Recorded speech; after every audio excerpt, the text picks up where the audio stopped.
y programamos una gran marcha para el 28 de abril de este año. ¿Y qué pretendíamos con esa gran marcha del 28 de abril? Primero, que era una movilización justa en respuesta al pacto agrario. De ese paro de agosto del año pasado surge una respuesta del gobierno que se llamó Pacto Agrario, que de pacto no tenía nada porque eso no fue pactado con los campesinos, sino una respuesta unilateral del gobierno para el sector agropecuario. Y allá empezó a meter a todas esas personas que infiltró dentro de las movilizaciones. Por ejemplo, el caso de Boyacá, hubo un militar retirado que era un coronel, y empezaron a buscar en todos los departamentos quienes apoyaban lo del pacto agrario, y ahí les ofrecían algunas preventas, un proyectico para beneficiar a 20 o 30 personas, y allá, para congraciarse con el gobierno, ahí cayeron también en otro. Entonces decíamos que el pacto agrario no fue pactado con los campesinos, el pacto agrario no incluye a todos los sectores, el pacto agrario lo sacaron para hacer politiquería en las elecciones parlamentarias de marzo y presidenciales, y de hecho ahí está. En este momento no hay un solo proyecto andando de eso del pacto agrario, uno solo siquiera. A toda la gente le engañaron con eso, además de que son esos proyecticos donde beneficia a 10, a 20, a 30 personas. Y el problema de nosotros no es de 20 ni de 30 campesinos, el problema de nosotros es de todos los campesinos. Para eso era que pedíamos políticas públicas. Segundo, ese 28 de abril era una respuesta organizada de todos los campesinos para protestar ante el incumplimiento de todos los acuerdos que se habían hecho en las diferentes mesas de negociación en los diferentes sectores. Porque el cumplimiento no pasaba del 10, algunos sectores el 12, el 15. O sea, el cumplimiento era cerca del 90% por parte del gobierno, y sigue siendo vigente ese cumplimiento. Todas esas promesas que hicieron para poder levantar el paro fueron incumplidas. Y por eso hoy tenemos allá en la cartera del ministerio a una persona exitosa según el gobierno, porque fue capaz de acabarnos con el paro, de engañar a la gente y de prometer. Y es el ministro Iragoyen, un enemigo de los campesinos, hábil para acabar con las organizaciones campesinas. Y hoy, ministro de Agricultura. Y es que llevamos un año con 4 ministros. Y cada uno pide 3 meses, porque cada uno dice que encuentra esto patas arriba, que no hay políticas y que le den 3 meses. Eso dijo Lizarralde en septiembre del año pasado. Y terminaron los 3 meses, estuvo 6, casi 9, 8 meses y absolutamente nada. Y ayer, antier, el martes, que hubo un debate en la Comisión Quinta, por cierto, excelente la participación del doctor Robledo, ahí pidió 3 meses más y compartía de que no había política pública en el campo. Entonces vemos como un gobierno nos sigue mintiendo y nos sigue engañando con el cuento de las políticas públicas. Sigamos. Empiezan los señalamientos falsos del gobierno a cómo desprestigiar el movimiento agrario del país, diciendo de que las protestas tienen una intención política, y se referían concretamente contra el pueblo.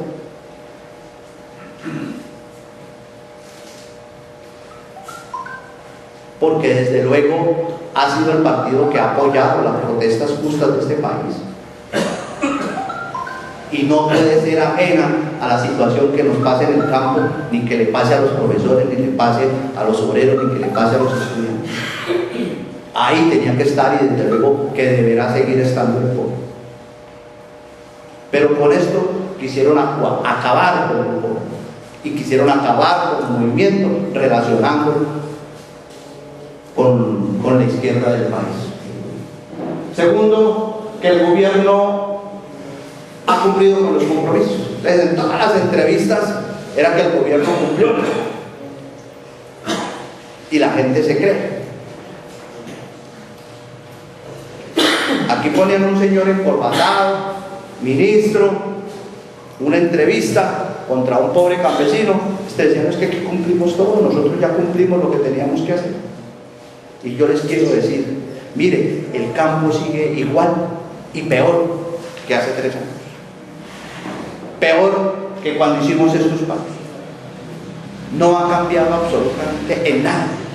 La vida y la dignidad de los campesinos sigue igual o peor. Aquí no ha habido presencia del Estado, ni hemos tenido mejoría ni en bienes públicos, ni en servicios públicos. Los tratados de libre comercio antes han aumentado y han arreciado más. Y los mismos estudios corroboran de cómo las exportaciones en este país han disminuido y las importaciones han aumentado. Tenemos una balanza negativa. Y cada día, y no solamente en el sector agropecuario. Hace poco veíamos como el sector industrial la misma cosa, cómo los industriales de Santander pedían renegociación de los tratados de libre comercio, porque han sido los sectores también afectados. Entonces, ahí hay una desbalanza total. Que detrás de las protestas hay fuerzas oscuras. Y allá vestían a manifestantes militares y los disfrazaban de manifestantes, haciendo actos bochornosos para poder decir que había que acabar con la protesta con la fuerza militar. Y eso lo hizo el gobierno. Y en nuestras movilizaciones encontrábamos permanentemente gente infiltrada, tratando de hacer cosas para que se le indilgara al campesino que esa protesta era de fuerzas oscuras, relacionándonos con la insurgencia armada, con todas estas situaciones del país. Que los paros son perjudiciales para el país. Claro, cuando afecta el libre tránsito del gran industrial, de las multinacionales, es perjudicial. Pero cuando el TLC sacrifica el ingreso de millones de campesinos, ahí sí no es perjudicial. Entonces, vemos los señalamientos falsos del gobierno y nos quisieron ver como la escoria de este país.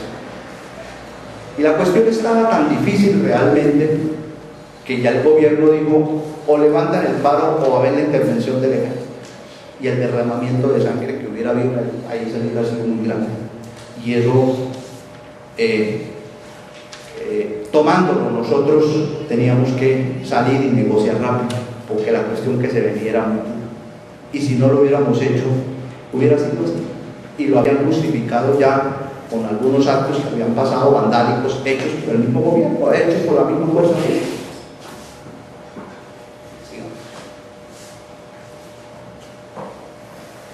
¿Cuál ha sido la respuesta del gobierno a todas estas movilizaciones que se han convertido en falsas promesas?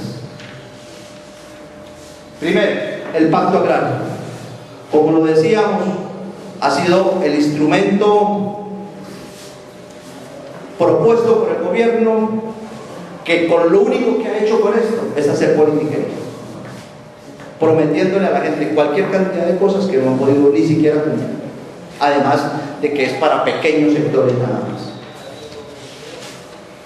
El pacto agrario no incluye a los campesinos, incluye a pequeños grupitos de municipios de 20, 30 personas, los amigos de la administración, y con eso hicieron campaña política.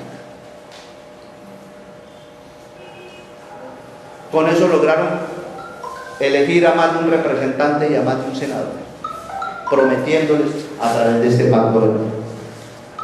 Misión agraria. Esa misión agraria estaba conformada por exministros de Agricultura, de los mismos de los últimos 20 años que han llevado al traste a todo el sector económico. ¿Qué recomendaba misión agraria? Que era necesario quitarle los subsidios a los campesinos, que este país agrario no podía subsidiarse. y que aquí había que darles bienes públicos, y que lo importante para el sector agropecuario eran los bienes públicos y no los subsidios, y de hecho ya empezaron a desmontar muchos subsidios.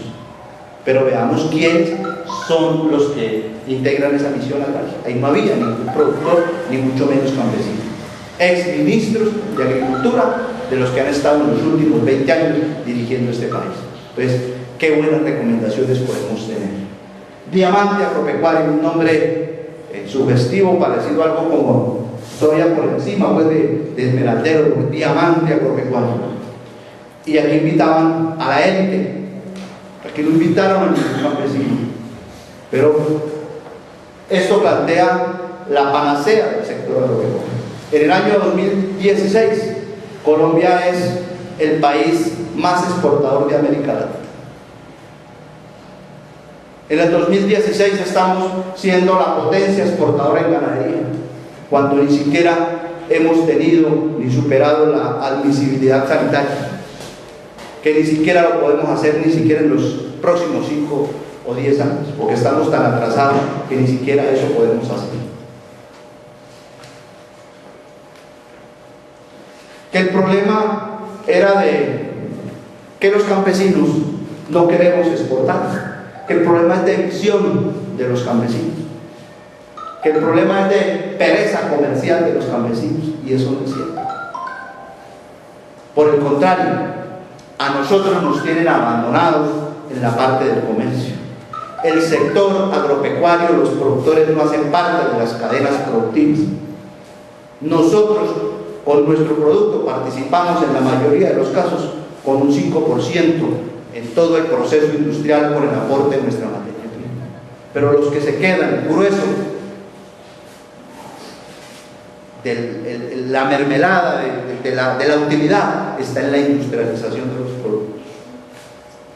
Por eso los cacauteros decimos unas chocolatinas mal repartidas. Mientras el productor, que es el que sacrifica, solo participa en un producto terminado en un 5%, los industriales y los intermediarios comerciales participan con un 95%.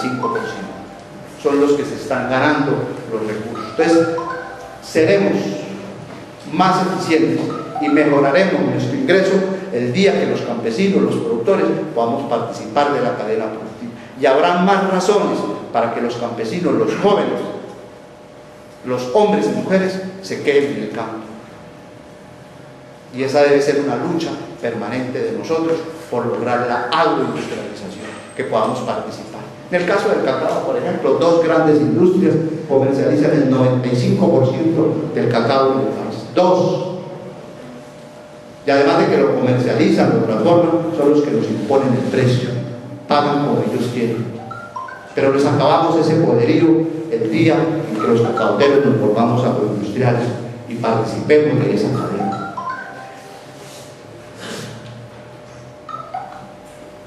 Disminución del precio de los agroinsumos. Hablábamos ahí de los falsos positivos, y fue el primer decreto que sacó. Solucionado el problema con el sector agropecuario, porque el gobierno le compromete a que haya 0 arancel. Y cuando hablábamos de eso, ya van a bajar los insumos, van a bajar el precio de los fertilizantes, porque van a quedar con 0 arancel.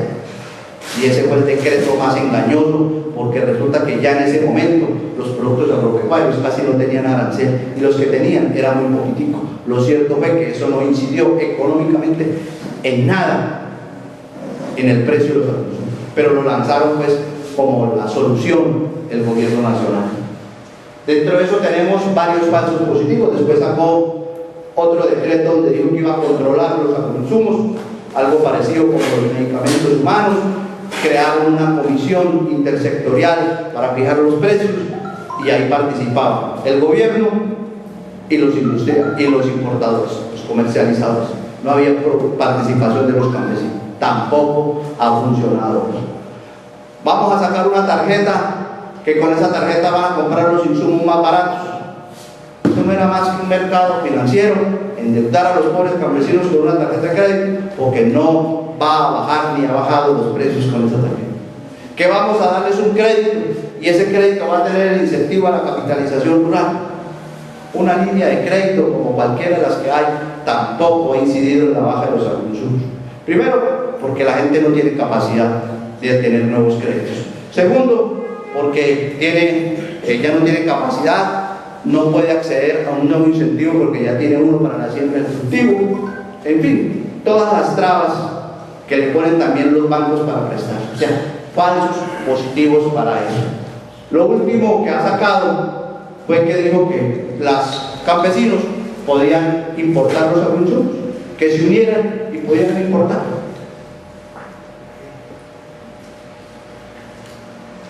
Y ese es otro problema que tampoco con eso se va a solucionar.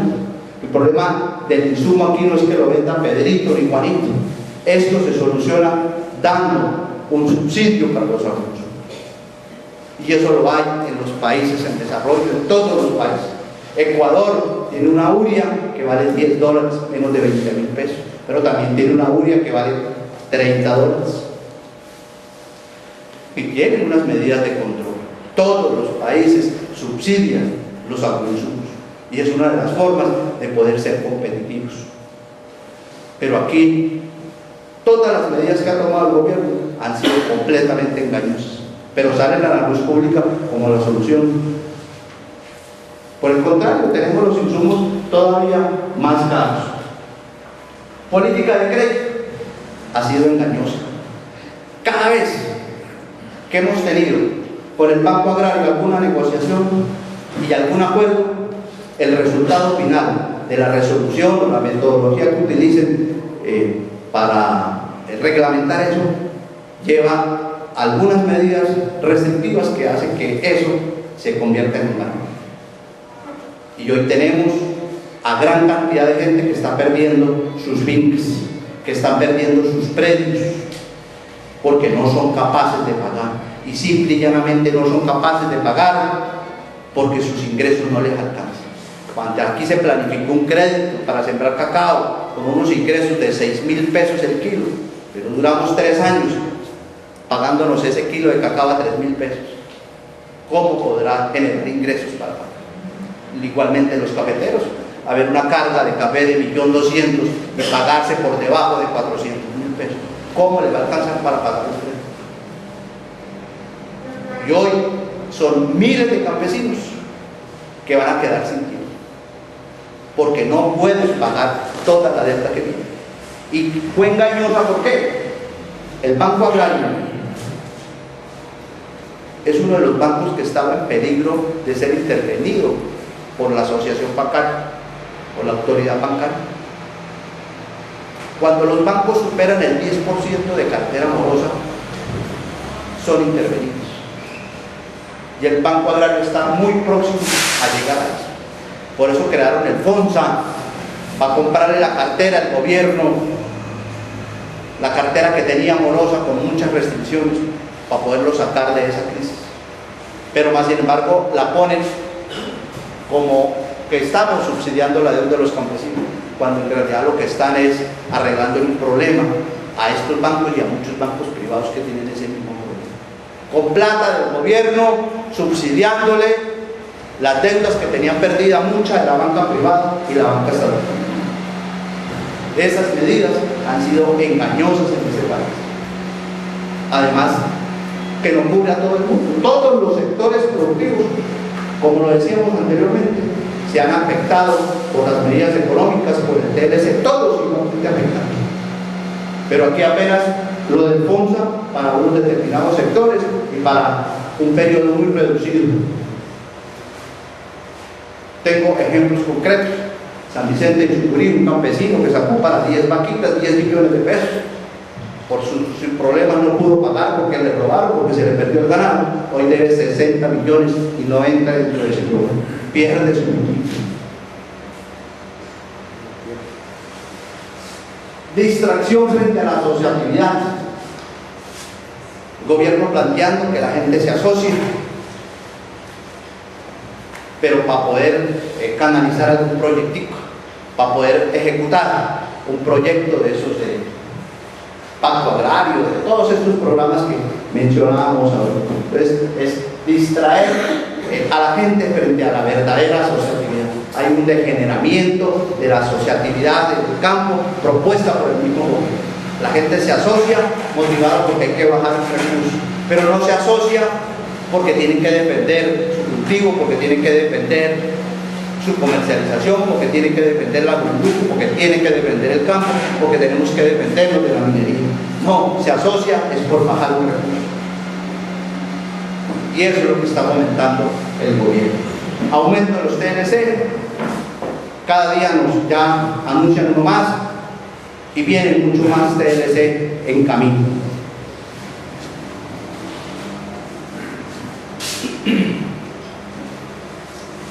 ¿Cuál es la situación actual? Redondeando pues la problemática del sector agropecuario, que el campo sigue en el mismo abandono, no ha cambiado absolutamente nada. Y hablamos de las movilizaciones más grandes y ni siquiera eso ha hecho que nos cambie la vida de manera digna. Seguimos con la carencia de bienes públicos. No hay asistencia técnica, no hay salud, hospitales acabados, la educación acabada en el sector agropecuario, los intereses más caros como vehículos, sin vías. ¿Cómo puede ser competitivo los campesinos con este abandono del campo? Medidas económicas con resultados desastrosos para el campo, y nos tenemos que referir a la revaluación, a la tasa de cambio, a los precios internacionales. Aquí cuando les conviene a los grandes utilizar estas medidas, las utilizan a su acomodo. No es que el precio internacional se bajó. El maíz, el 40% del precio internacional se bajó en estos últimos 3 meses. Y entonces el maíz se lo pagamos a como sea el precio internacional. Y ahí sí nos aplica esa modalidad. Y cuando sube, no, ya el precio internacional no, ahí no juega. Ahí ya juega es la oferta y la demanda, ya hay otros tipos de cosas. TLC en camino y en aumento. No ha entendido. Y esto está claro en este próximo cuatrenio, y de pronto quizás amplían, ya no hablemos de los 4, sino quién sabe cuánto iba a aumentar este señor. Los TLC bañan. La posición del gobierno es seguir con los TLC. Y en esto, dignidad agropecuaria especialmente, lo que se pide como punto fundamental, y es el primer punto, es la renegociación de los tratados de libre. Y si nosotros nos vamos a ver toda la problemática del campo, radica en los tratados de libre. Por lo menos es el elemento que más nos afecta a nosotros. Y cuando nos demos cuenta, está más del 50% de lo que queda del campo completamente acabado. Si dice que desaparecen más de 350.000 ganaderos en el país, que hasta el mismo Federican ya lo reconoce. Leche importada, carne importada, la leche, las importaciones de leche no es ni el 10 ni el 20, sino unas cifras astronómicas de 350 toneladas, pasar a más de 14.000 toneladas de leche importada. Entonces ya no nos comemos la carnecita aquí de los novillos cebados en nuestras fincas, que ya tienen que venir de Estados Unidos, y ya nos están, ya ven figuras donde el hígado que traen de estos países ya está más barato en los supermercados que el hígado que se ofrece de vísceras, el mismo pollo mucho más barato traído de allá que el pollito nuestro. Tenemos unos vientos favorables de precios, pero esos vientos favorables de precios no corresponden a una política pública o a alguna intervención del gobierno. Fenómenos naturales, el caso del cacao, un verano fuerte en los países más productores, especialmente en África, hizo que el cacao hubiera escasez y pues de luego sube el precio. Y ahorita estamos bien del precio, pero ese precio es mientras se soluciona esto. Cambia el fenómeno natural y otra vez tenemos los mismos problemas. Esto no es porque el gobierno haya mejorado o porque nosotros hayamos logrado pues la implementación de alguna política proteccionista. No, el gobierno no ha querido proteger a la producción nacional. El café subió un poquitico también por un fenómeno natural. Entonces, esos vientos favorables de precios son por fenómenos naturales, algunas medidas económicas de algunos países, tenemos el mismo caso de la papa, pero no ha sido política proteccionista del gobierno. ¿Qué hacer? ¿Qué podemos hacer nosotros frente a esta realidad que hemos visto? Definitivamente, yo creo que hay que capacitar al campesino. Aunque hemos ganado mucho terreno, hoy muchos sectores se sienten desanimados. Y yo, sin ser pesimista, para nosotros volver a las calles, nos volvemos a demorar años en poder recuperar. Y por eso necesitamos capacitar.